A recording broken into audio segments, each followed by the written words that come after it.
Muito boa tarde, bem-vindos a mais um episódio da terceira temporada de Os Antifrágeis, aqui diretamente dos estúdios da Infomoney TV.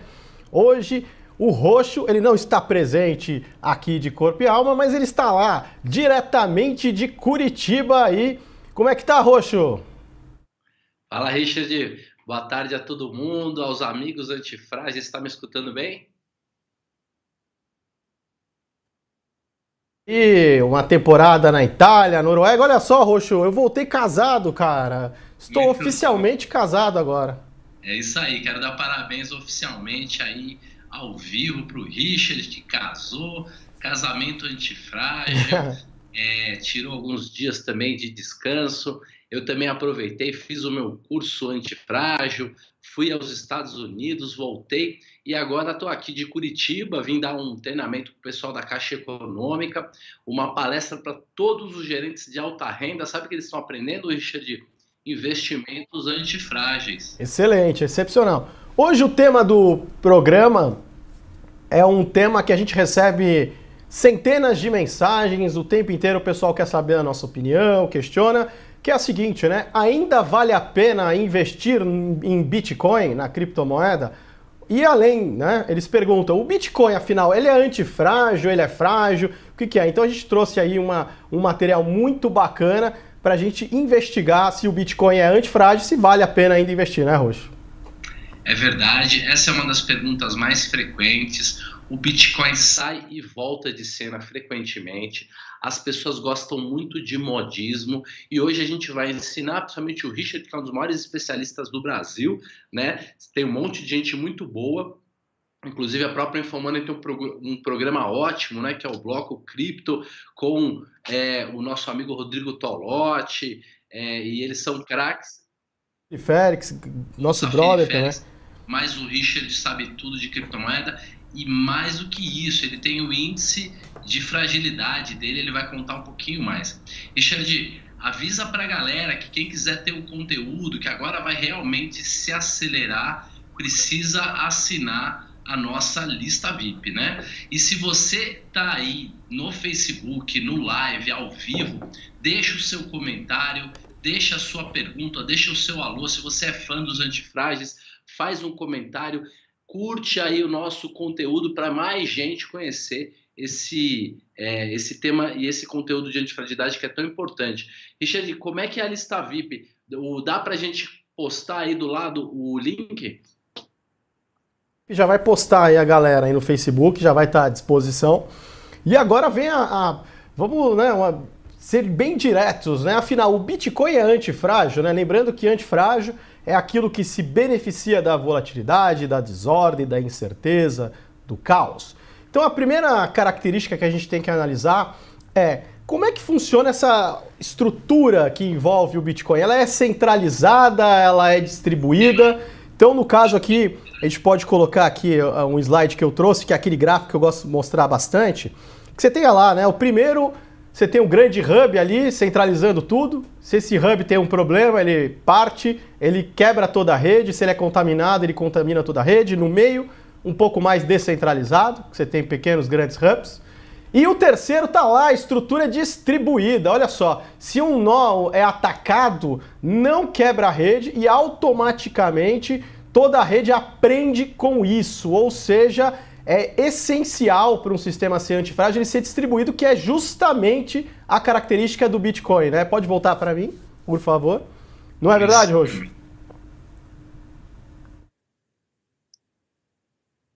Estamos ouvindo, Richard. O financeiro mundial ele é extremamente centralizado, ou seja, você tem um problema em algum banco e aí você tem um efeito dominó.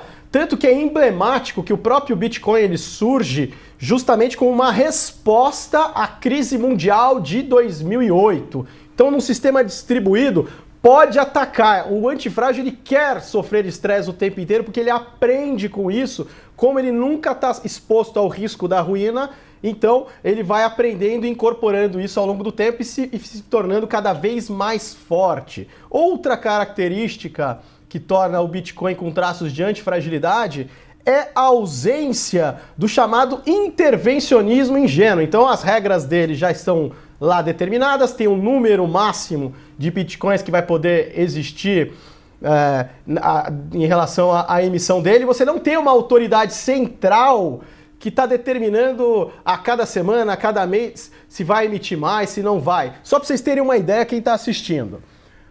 A moeda real, a nossa moeda aqui do Brasil, desde a criação do Plano Real em julho de 1994, o poder de compra de R$1, graças à inflação, hoje equivale a 17 centavos. Isso mesmo, de R$1 para 17 centavos. Você teve uma destruição do poder de compra ao longo do tempo. Isso é muito fruto do intervencionismo ingênuo, quando você tem que os efeitos colaterais daquele tratamento, daquela solução que você está propondo, é muito pior do que o problema e a doença, não é, Roxo? Com certeza. E eu me lembro claramente quando as críticas às criptomoedas eram: mas os governos são contra, os governos vão querer intervir. E qual foi o comentário do Taleb? Ele falou: então, se os governos são contra, é porque realmente funciona e é descentralizado, né? Perguntando, vocês não vão ver os comentários do Facebook? Hoje o Roxo está a cargo disso aí, ele vai dar uma olhada aí. Mas a maioria dos comentários, viu, Richard, nas últimas semanas todas, são comentários políticos. Então, eu não vou ficar lendo sobre comentários políticos. Mas o Maresa Tales está dizendo: juntou as escovas, Richard, parabéns. Bacana. O Júlio Melo tá fazendo uma graça aqui. O Roxo tá em Curitiba, foi preso. Não, né? Que é isso, pô. Não, o inverso disso, né? Inclusive, a gente já foi dar até palestra aqui em Curitiba mesmo para os juízes e desembargadores da Lava Jato, né? O Maresi está perguntando se isso não deixa propenso à corrupção. Né? Não, pelo contrário. Como a gente já mostrou diversas vezes, quanto mais descentralizado ou distribuído um sistema, isso é o pesadelo dos lobistas. Quando você tem um sistema muito centralizado, como por exemplo o Brasil, um país de dimensões continentais, e que você tem um governo central, isso facilita que esses pequenos grupos, esses chamados rent seekers, que são aqueles que usam da manipulação social e política para se aproximar do poder e conseguir uma legislação favorável ao setor deles ou alguma benesse, algum privilégio. Então, pelo contrário, quando você descentraliza, você tem esse impacto brutal, é o pesadelo dos lobistas, você aproxima as pessoas dos problemas, torna elas também mais responsáveis, porque quando você tem essa distância da centralização, as pessoas querem jogar na mão do governo central: eu não preciso fazer nada, é o cara que resolva lá, etc. Então, pelo contrário, se tem um antídoto que faria o Brasil dar um grande salto, seria justamente descentralizar o poder e os recursos, e justamente o Bitcoin, ele é antifrágil nesse ponto, ao contrário do sistema financeiro mundial, extremamente centralizado, e é questão de tempo aí, alguns anos, para a gente ver alguma crise como a gente viu em 2008. Exatamente, e eu acho muito interessante porque uma pergunta que eu tinha preparado também é a pergunta do Bruno Raggio, e ele até termina, depois faz outra pergunta. A minha pergunta é: mas não deu uma caída, não chegou a custar quase $15 mil, agora que está na faixa de 6,5, 7 mil, será que vale a pena? E a pergunta do Bruno era o seguinte: a chance de uma nova alta radical no valor do Bitcoin? Pergunta excelente. O pessoal que até já acompanha meus modelos de fragilidade, a minha inteligência artificial, que é o Hydra, eu vou contar tudo hoje, como tá vendo o mercado, o que esperar, o que fazer, mas só para finalizar esses traços de antifragilidade, outra característica, né? O Bitcoin está sempre exposto a estresse e volatilidade, exchange sendo hackeada, protocolo que tem que ser modificado. Aí a pergunta: isso é bom ou ruim? Excelente. Como você está num sistema distribuído, se torna o Bitcoin cada vez mais forte. Tem um site interessante que é o Obituário do Bitcoin, que mostra quantas vezes a mídia ou algum especialista já decretou o fim e a morte do Bitcoin e das criptomoedas. Já passou, Roxo, de mais de 300 postagens lá. Então você vê que o pessoal vai matando o Bitcoin e, por ser antifrágil, você vê que ele vai sobrevivendo e estando cada vez melhor, justamente porque ele também tem muita redundância, né? Os registros do blockchain estão espalhados aí em diversos nós, então ele opera como um sistema orgânico, natural, tem que operar sempre com redundância e pouca dependência externa. E quem é dono da rede? Tem um governo central? Não, são os próprios usuários que estão lá atuando na rede, né, Roxo? Existe uma comunidade, ela desenvolve as melhorias, todas essas melhorias têm que ser aprovadas pela comunidade, isso gera muita robustez. As melhoras, elas são feitas através de tentativa e erro. Outras criptomoedas menores, elas desenvolvem soluções criativas, e os desenvolvedores do Bitcoin, que é uma espécie, digamos assim, de bombril das criptomoedas, né? A mais famosa, é a primeira. Eles, quando acham realmente criativas e já é uma solução criativa consolidada, eles vão melhorando o próprio Bitcoin, né? Falar da situação atual, ainda vale a pena? Bicho, a gente viu que tem traços claros de antifragilidade, não é à toa que o Bitcoin daqui a pouco completa uma década no ar sem ter saído um dia sequer, um minuto sequer do ar, ao contrário aí que você vê sistemas de instituições que às vezes não conseguem ficar uma semana no ar. Mas falando do Bitcoin, primeiro, em longuíssimo prazo, em relação às outras criptomoedas, ele tem o que a gente chama de convexidade natural, ou seja, uma grande mais vantagem que desvantagem de você estar exposto a ele. Por quê? Bitcoin, por ser o primeiro, ele está na primeira camada.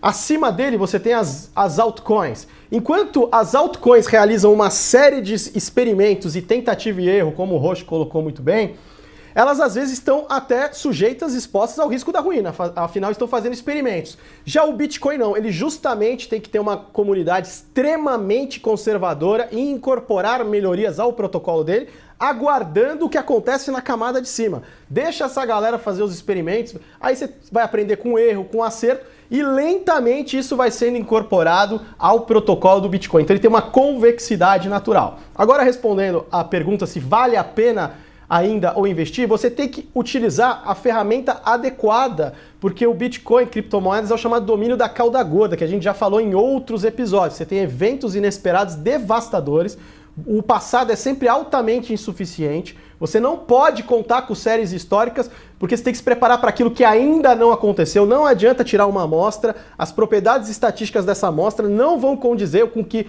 vai acontecer fora dela.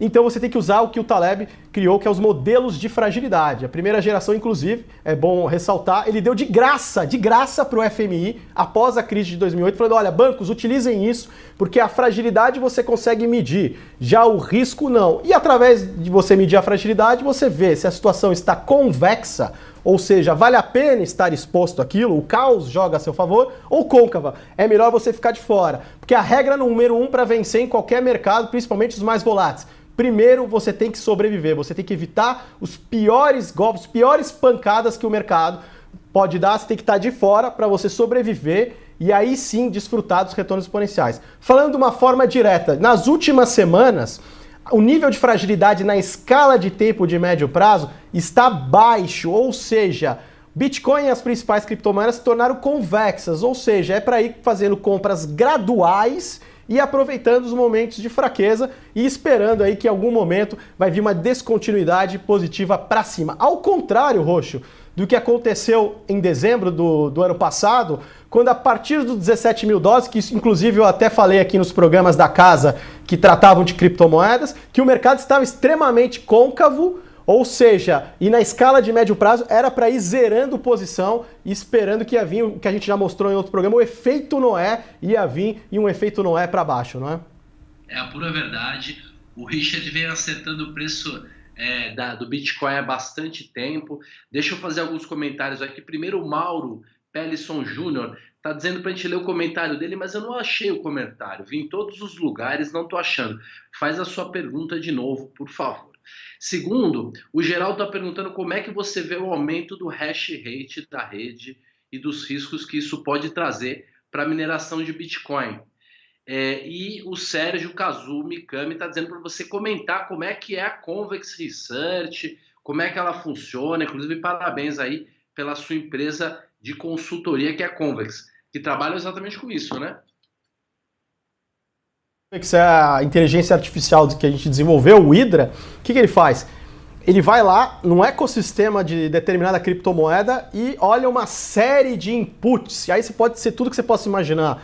Google Trends, transações não confirmadas, volume, número de carteira. Assim, são dezenas de inputs e estabelece níveis de fragilidade para ver que em escala de tempo está convexo, côncavo. Quando as escalas alinham, você tem um sinal de médio prazo, são sinais muito fortes num horizonte de tempo aí de 4 meses ou mais. E aí tá aí a Convex para preencher essa lacuna com uma ferramenta que é adequada, né, para você lidar nesse domínio da cada cor. Em relação ao hash rate, essa pergunta é excelente. Mostra como mesmo neste fim de mercado, grande mercado de baixa, que já está em transição para começar a entrar num mercado mais convexo, ou seja, um mercado de alta, de médio prazo, você vê que os mineradores, mesmo no mercado desse, quanta força computacional eles estão colocando na rede, justamente para antecipar algumas mudanças que vão tentar descentralizar mais essa história da mineração. Então, colocando a régua para cima, mesmo essa tentativa de descentralizar para dificultar mesmo os pequenos. Então você vê que realmente todo mundo aí ainda está investindo e colocando pesado a sua força computacional na rede. Já é um dos sinais aí, que também é um dos inputs que o Hydra olha, justamente também é o hash rate. Explica o que é hash rate. É a força computacional que você está colocando na rede para você validar as transações. Então você tem que despender uma força computacional brutal para você conseguir solucionar o algoritmo e conseguir validar. Então, quanto mais força computacional você tem, mais chance você tem de conseguir ser o validador daquele bloco. Legal. O Rino Souza está dizendo que só sei que uma coisa, quem não entrar daqui aos 3 anos vai desejar ter entrado antes.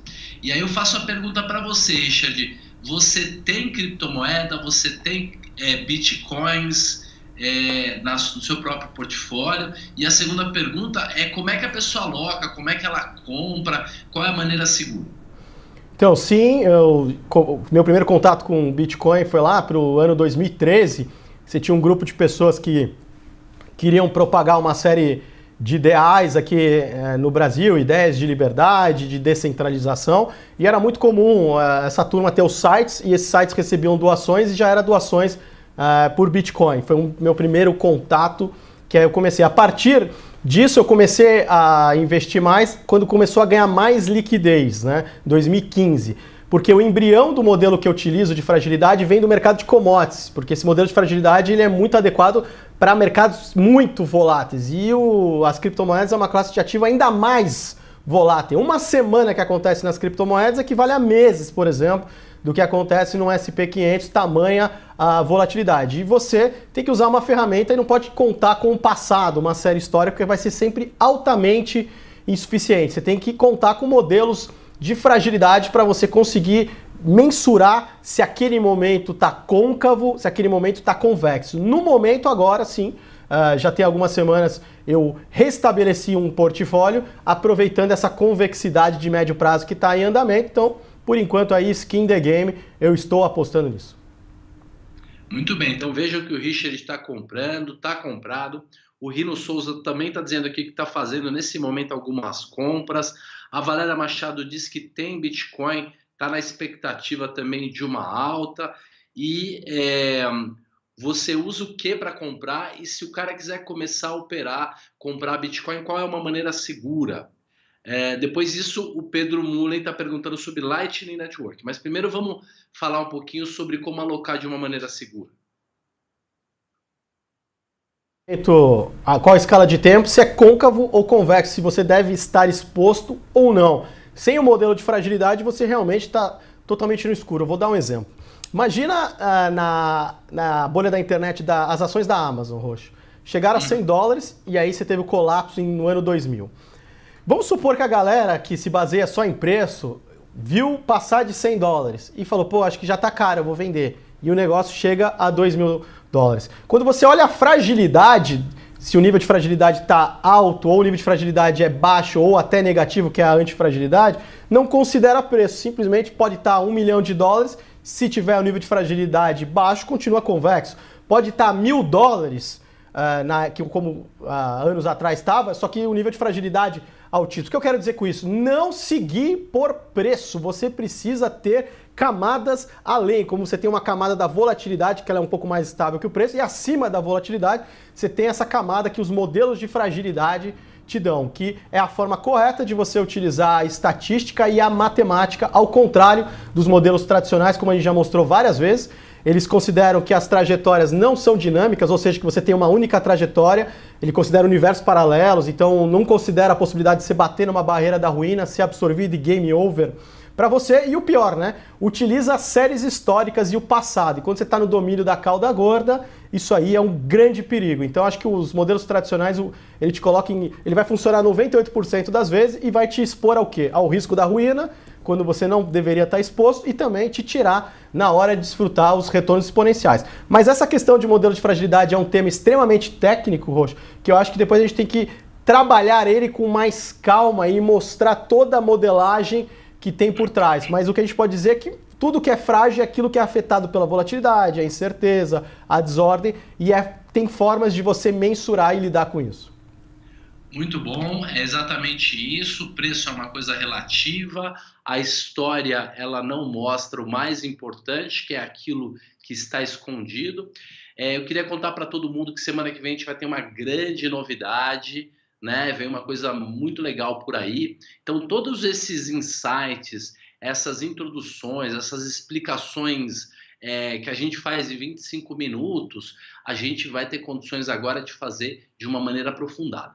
Então, as pessoas que tiverem interesse em conhecer mais investimentos antifrágeis e assistir aulas realmente de maneira robustas, a gente vai ter um workshop na segunda-feira. Então, vocês vão começar a receber aí e-mail, vão ver na própria Infomoney, mas a melhor maneira de se inscrever e de saber mais sobre o workshop, em que a gente vai ensinar um monte de coisa legal para todo mundo que gosta de antifragilidade, é se inscrever na nossa lista VIP. Se você está assistindo pelo live ao vivo, é só clicar aí, tá nos comentários. Se você está assistindo nos nossos canais no YouTube, está na descrição do canal. Aproveitando, segue o meu canal, segue o canal do Richard também, dá um like nos nossos conteúdos para que mais gente conheça sobre investimentos antifrágeis. A gente precisa deixar os brasileiros com um investimento mais robusto, mais sólido, mais antifrágil, e a única maneira é espalhando essa mensagem. Saiu o livro novo do Taleb em português no Brasil, né, Richard? Já está em todas as livrarias. Gostei bastante do nome. Como é que ficou o nome? Arriscando a própria pele? Parece o nome de um filme da Sessão da Tarde, né? Não sei se aventura, né? Não sei se o Taleb ia gostar desse nome em português, mas ele falou pra gente, quando a gente teve a oportunidade de conversar com ele, que ele gosta bastante, né, do idioma do português, né? Que ele já até entende algumas coisas, assim, ele ficou até contente de conversar com a gente, né? Exatamente. Galera, muita gente assistindo o programa, muita gente agradecendo. Chegando lá, hein? Já tá quase o tempo, Roxo. Olha como passou rápido. Passa, você que está apresentando aí, já apresentou. Aliás, eu quero dar parabéns para o Langani, fez o papel incrível aí, fazendo comentários sobre a eleição, no programa em que eu não estava. Estive com ele na sexta-feira, tiramos foto, um cara muito legal. Um abração aí, Alan. Como é que vai ser essa história do workshop? Então, agora é uma surpresa, né, Roxo? Você já quer falar? Acho que não, acho que a gente pode deixar para depois.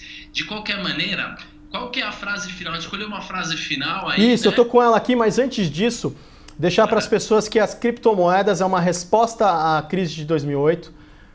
É um processo que está devolvendo o poder às pessoas, porque você vê que se você tem um monopólio da moeda, você vê o estrago que foi. Eu já citei o exemplo, R$1 do começo do Plano Real hoje vale 17 centavos. Você tem intervencionismo, excesso de centralização, risco sistêmico, crise seguida de crise. Então é uma resposta aí de aproximar mais as pessoas, dar mais responsabilidade às pessoas, não precisar tanto de intermediários, o pesadelo de lobistas. Então é um experimento humano aí muito bacana, com traços de antifragilidade, e você vê que a cada choque passa o Bitcoin, as cripto vão ficando cada vez mais forte, e por isso que temos aqui a frase final, Roxo, que é: o vento apaga uma vela e energiza o fogo. Então o vento apaga uma vela e energiza o fogo. É isso mesmo, a mesma ferramenta, a mesma energia que a gente pode usar para se beneficiar, para ganhar, pode ser aquilo que vai nos matar, né? Uma chave de fenda, ela tanto funciona para apertar um parafuso e consertar qualquer tipo de máquina, como também para fazer um arranhão, um corte ou para machucar alguém. Então, do mesmo jeito que as ferramentas derivativas, as opções, os contratos futuros, se forem bem utilizados, podem servir para proteção e para aumento exponencial de patrimônio. As criptomoedas estão aí para ficar, não vão embora, são realmente antifrágeis e robustas, e a frase é muito legal. E principalmente com tanto fragilista falando mal de criptomoedas aí, Paul Krugman, o Nouriel Rubini, e eu perguntei para eles no Twitter, quando eles falam, e vocês, tem alguma coisa comprada? Vocês têm a pele em risco para poder estar falando sobre isso? E aí que eles fazem? Eles ficam bravos comigo, bloqueiam. E outra coisa, a galera que mandou mensagem que não deu tempo da gente responder, o programa aqui, o tempo é curto, envia nas nossas redes sociais que a gente vai ter o maior prazer de responder vocês. É que não dá tempo, pessoal. A gente tem só 25 minutos, mas manda que a gente responde todo mundo, eu prometo. É isso aí, então, Roxo, queria agradecer demais a sua presença e todo o esforço que você fez para estar conosco aí diretamente de Curitiba, e como se fosse um debate eleitoral, suas considerações finais. Isso aí, queria dizer para o Pedro Mullen, depois a gente vai responder para ele, ele fez perguntas sobre Lightning, sobre Fork, são perguntas mais técnicas, a gente vai responder depois. Eu agradeço a presença de todo mundo. Quarta-feira que vem a gente está de volta em São Paulo, fazer um programa incrível, e segunda-feira tem novidade, tem o workshop, não percam, se inscrevam, e um grande abraço para todo mundo. E pessoal, espero que vocês tenham gostado, e até quarta que vem com Os Antifrágeis, a terceira temporada. Um abração.